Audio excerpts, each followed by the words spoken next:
Mais laissez-nous en paix. Mais laissez-nous en paix. Laissez-le en paix. Mais laissez-moi en paix. Vous parlez, vous critiquez, bien qu'il n'en ait fait pour votre sécurité. On dirait que c'est nous. Non, on dirait que c'est vous qui ne voulez pas de cette sécurité. Agression de jour en jour, vol, viol, meurtre, corruption, détournement. Mais oui, du détournement. Oui, man rawat, ay détournement. Sàcc alalu réew bi rek alal bi askan bi war a dundee ñu sàcc ko benn nit sàcc alalu réew bi rek.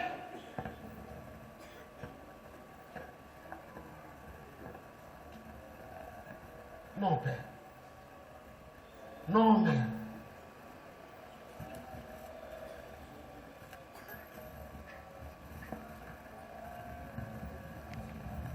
Vous m'avez laissé élever avec moi ce poison.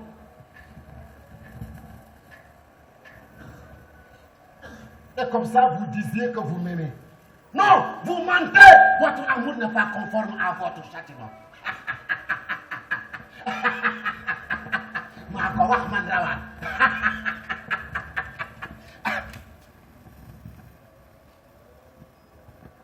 Da ngeen di reeta. Lu ngeen di ree? Que riez-vous? Vous devrez avoir honte de rire. May wax ngeen di reeta. Da ngeen di ree. Yéen ay reeta.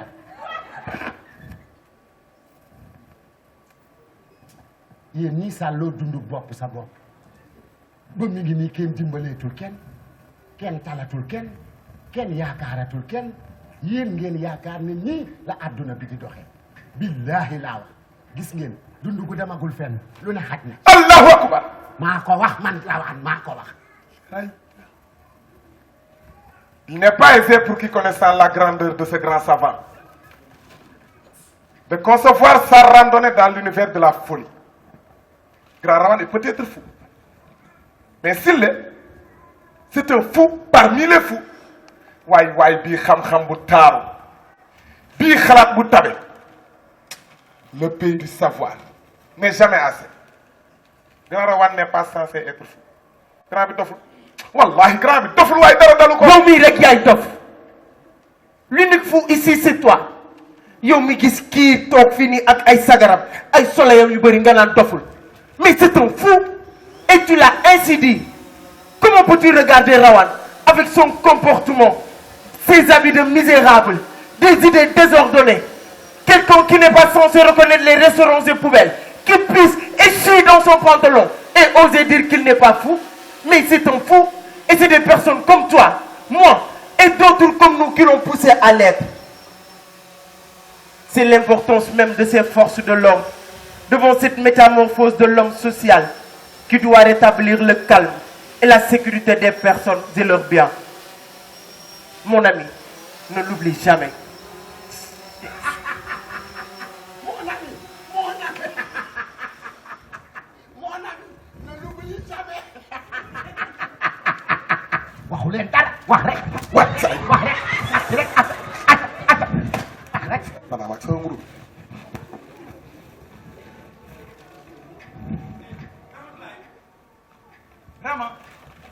Ramatoulaye. Oh mon âge, ma lumière, ma beauté, ma douce moitié, ma raison d'être. Je ne sais pas ce que c'est l'amour, mais je sais que j'aime et je suis aimé. Après tant d'années passées dans l'obscurité, me voici à nouveau sous le soleil ardent. Approche mon cœur, approche. Hé, arrête! Qui t'a sonné? Assassin, criminel, tueur! Je suis venu uniquement pour te dire adieu.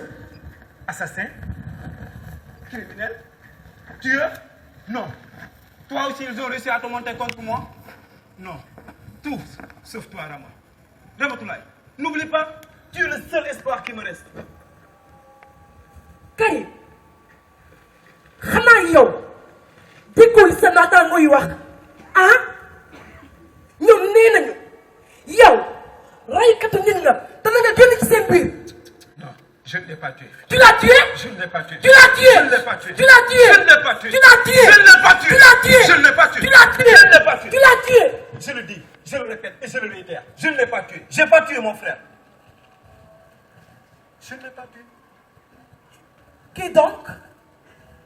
Mais je l'ai tué. J'ai tué mon propre frère.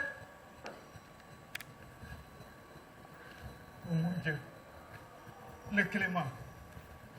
Le miséricordieux. Seigneur de la majesté et de la générosité.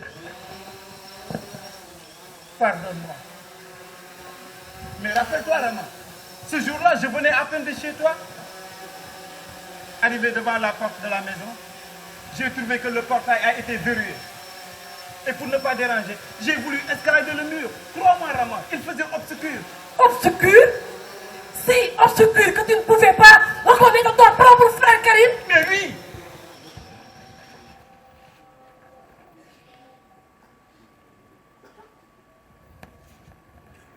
Continue. Il faisait sombre.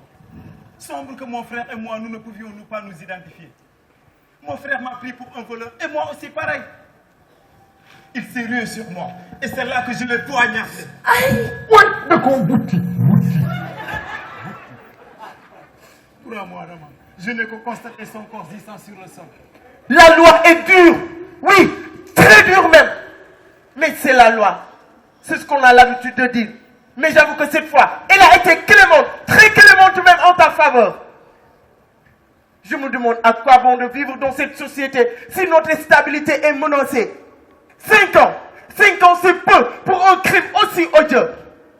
Non mais j'hallucine. Comment peut-il sortir hier de prison et aujourd'hui vouloir intégrer parmi nous? On n'acceptera jamais que tu nous fréquentes. Ta place est en prison. Assassin, criminel, tueur. Tamba, vous ne deviez pas réagir ainsi, car Karim a des droits et obligations comme toute autre personne. Et puis, on n'a pas le droit de bafouer les droits de l'homme. El Hadj dégluwuñu la dégluwuñu la laa wax réew mi dafa tas rayante bi bari yéen ñi yor kaaraange yoon war ngeen a saxal genn kàddu ku dëgg muy lan ku rey nit ñu rey la. Wow. Qui tue une personne, on le tue. Alors, faut-il que justice se fasse? Justice? Mais oui. Justice. Mais la justice sans force, elle devient faible, yambar, toy.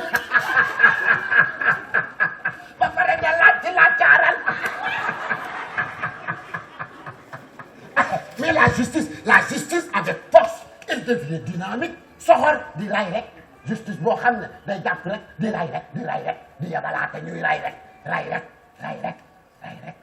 Mes frères et amis, ne savions pas que c'est nous qui devons favoriser sa réinsertion sociale et économique.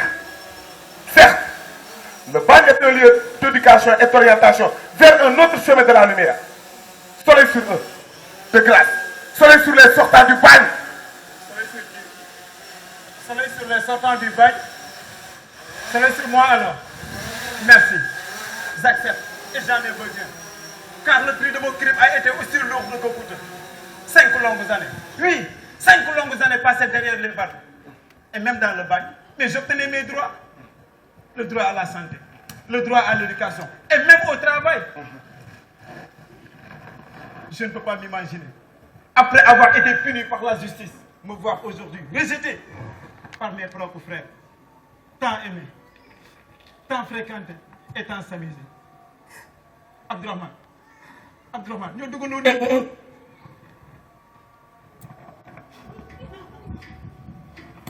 Alors, Ndeye Fatou ñoo jàngandoo.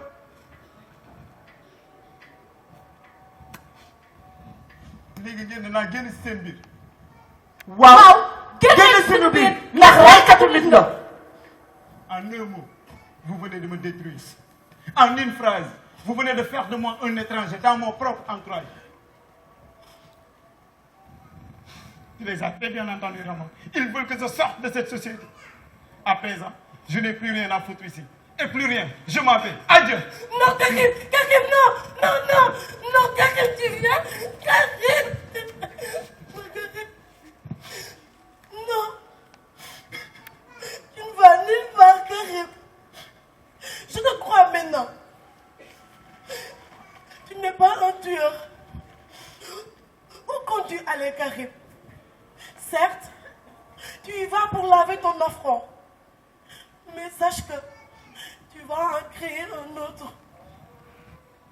Karim, tu n'es pas sans savoir que mon amour est si profond. Je ne peux pas vivre sans toi, Karim.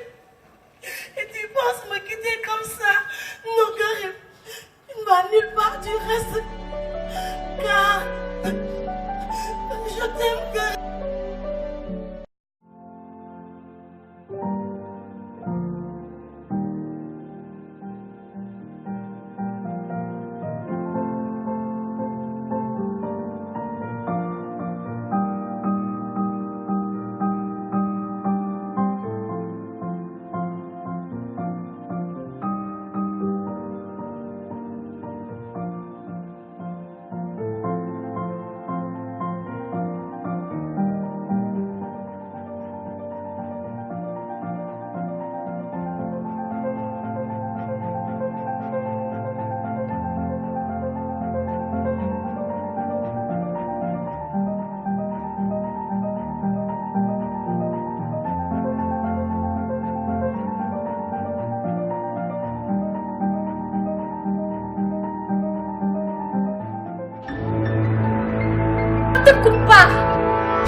On ne t'écoute pas, je te dis.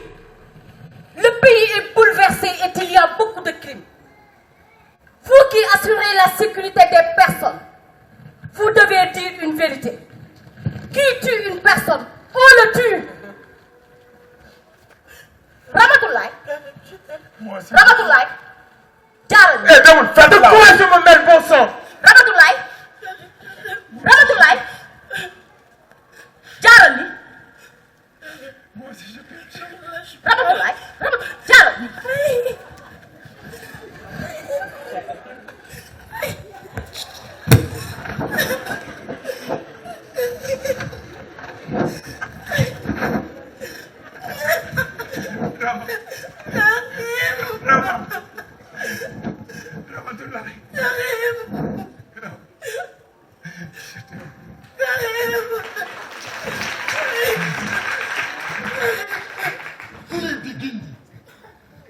kenn du gindi kenn ndax kenn dimbalatul kenn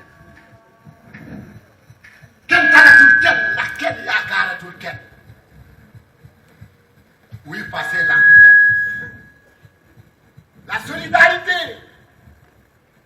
la considération mutuelle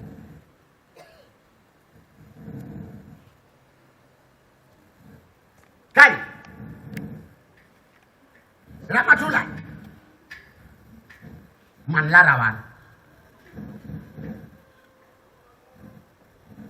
Ela Abdourahman man la rawaan Ndey Faatu man la rawaan Karim Ramatoulaye man la rawaan ñun la rawaan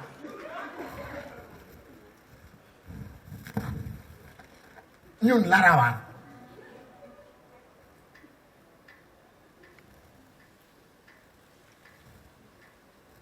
ay l'amour ay l'amour l'amour ay l'amour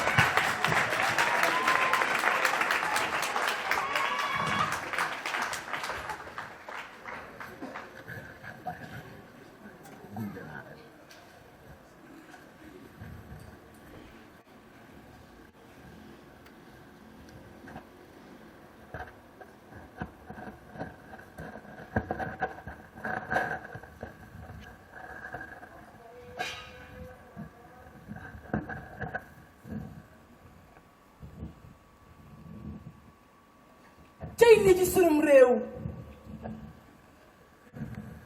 wax leen képp ku waxul dee di nga nëbb lii di dëgg dëgg moo ree fii ci sunum réew képp kuy daw war ngaa xasataal tubay ngir lii feeñ feeñ a déedéet ku wet sànni say gët ca xale ya sonn nañu dem sonn nañu tey sonn nañu démb sonn nañu tey ñun ñii di ndaw yàlla dikkal nañu ñun ñii sàllawut xam-xam ba liggéey di suñu yitte ñu buntu jumtukaay doon doole suñu kaw di ñu noot gi ñuy noot mais ci nag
notre pays va-t-il mourir? Non, nous les Jeunesse de mon pays, vous êtes dynamique en plein épanouissement comme le soleil au zénith. C'est en vous où réside l'avenir.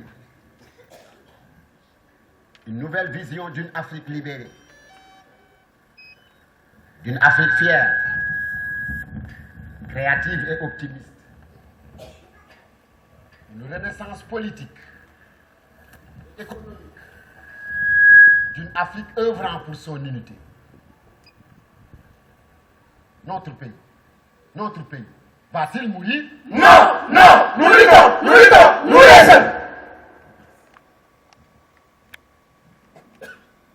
Jigéen dafa sàmmandaay ak tool.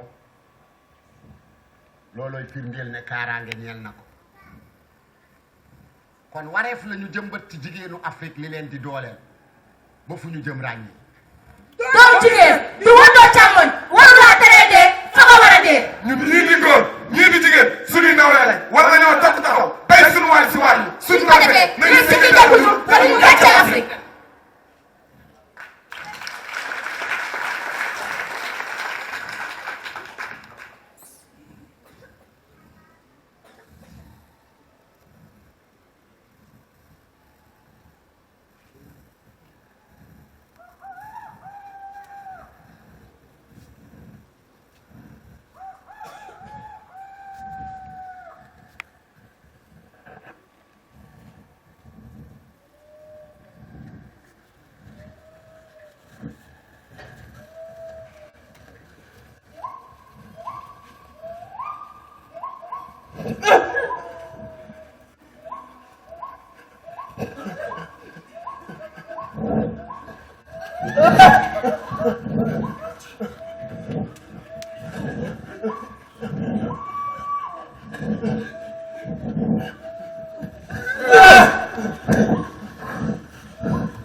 kay leen ñu booloo yéene bu ñuul kay leen ñu booloo booloo taxawal suñu mbootaay àndandoo doon union ngir jàmmi Afrique doon jigéen di wootoo jàmm